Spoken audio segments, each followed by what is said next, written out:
Here we are back in the shop, Desert Dog Stoneworks.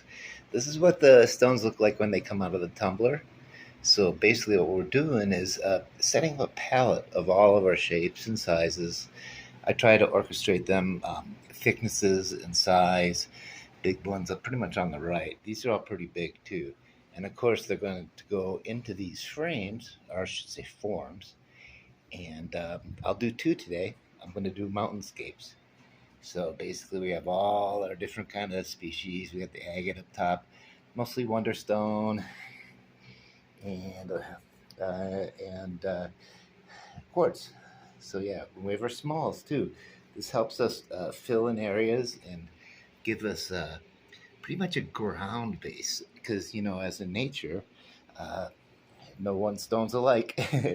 So this is Matt from Desert Dog Stonework, and I will show you the process of laying out the stones in the forms next.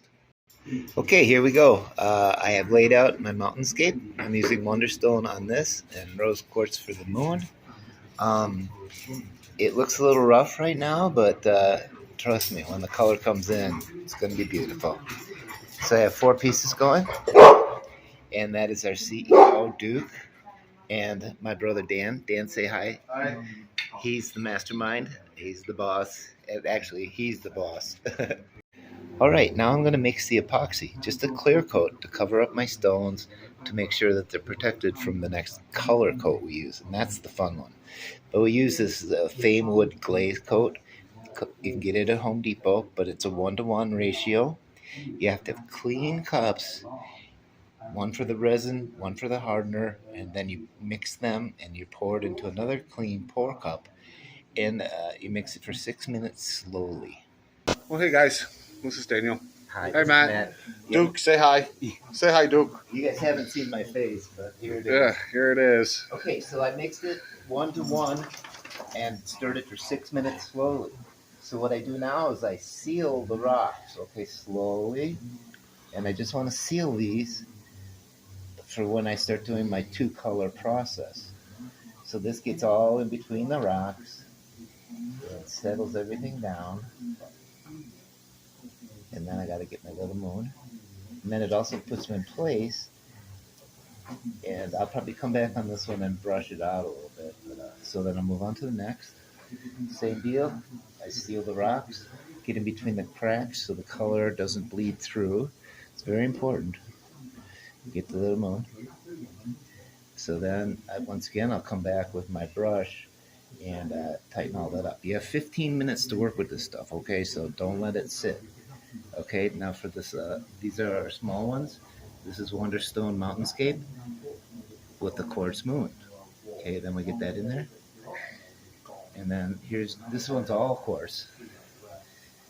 And I like the rough edges because it reminds me of Utah's mountains. And these are the exact shapes that came out of the ground with the rough edges around the tops. So we didn't do too much milling, which is easy on the saws because that quartz is really hard to cut, guys. You got to be tough to do it. But Dan and I are tough. We don't mind hard work. We've been doing it our whole lives. Okay, and that's about it. I'll just brush it up on here. Okay, say goodbye, Matt. Bye. We'll see you in the next video. What we're doing here is we have a 2-color pour coming in with color. So I like to, I seal the rocks so none of the color gets on them, and we see this beautiful thing. But then I make sure there's plenty of epoxy in between the joints, because this will be a sky color, this will be an earth color. And so basically I just keep, while I have my 15 minutes, and if you get anything in there, you gotta pick it out real quick. But yeah, I just fill up the joints, make sure the stones are sealed, and as you can tell, it's gonna rain. But our stones don't mind. Nothing can hurt our process. So yeah, I just kind of make sure that all the joints are good and sealed. While the epoxy's still wet, I'll push it all up there. And then after I get done with this, I'll kind of brush this out. But you'll never see it because it gets covered with another coat of colored epoxy with our mica color. Special mixes. We don't use it straight from the can. We mix our own colors. And yeah, once this dries up, I'll show you the next process. Okay, here we are. I'm ready to mix my beginnings of the color. I'm going to do the sky.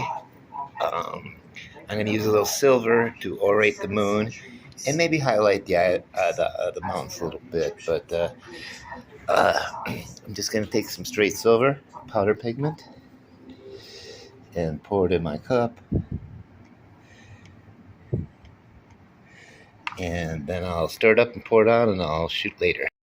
Okay, so now I got my sky color mixed up. I don't use the straight color from the bottles. I always kind of use a little different pigment as I go.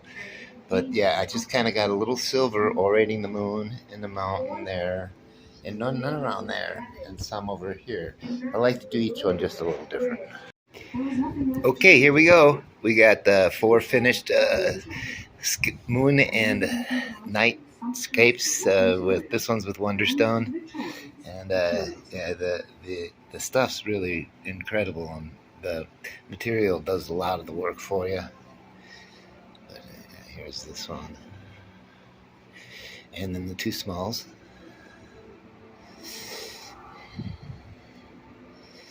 And yeah, not bad for a couple days' work. All right, talk to you later.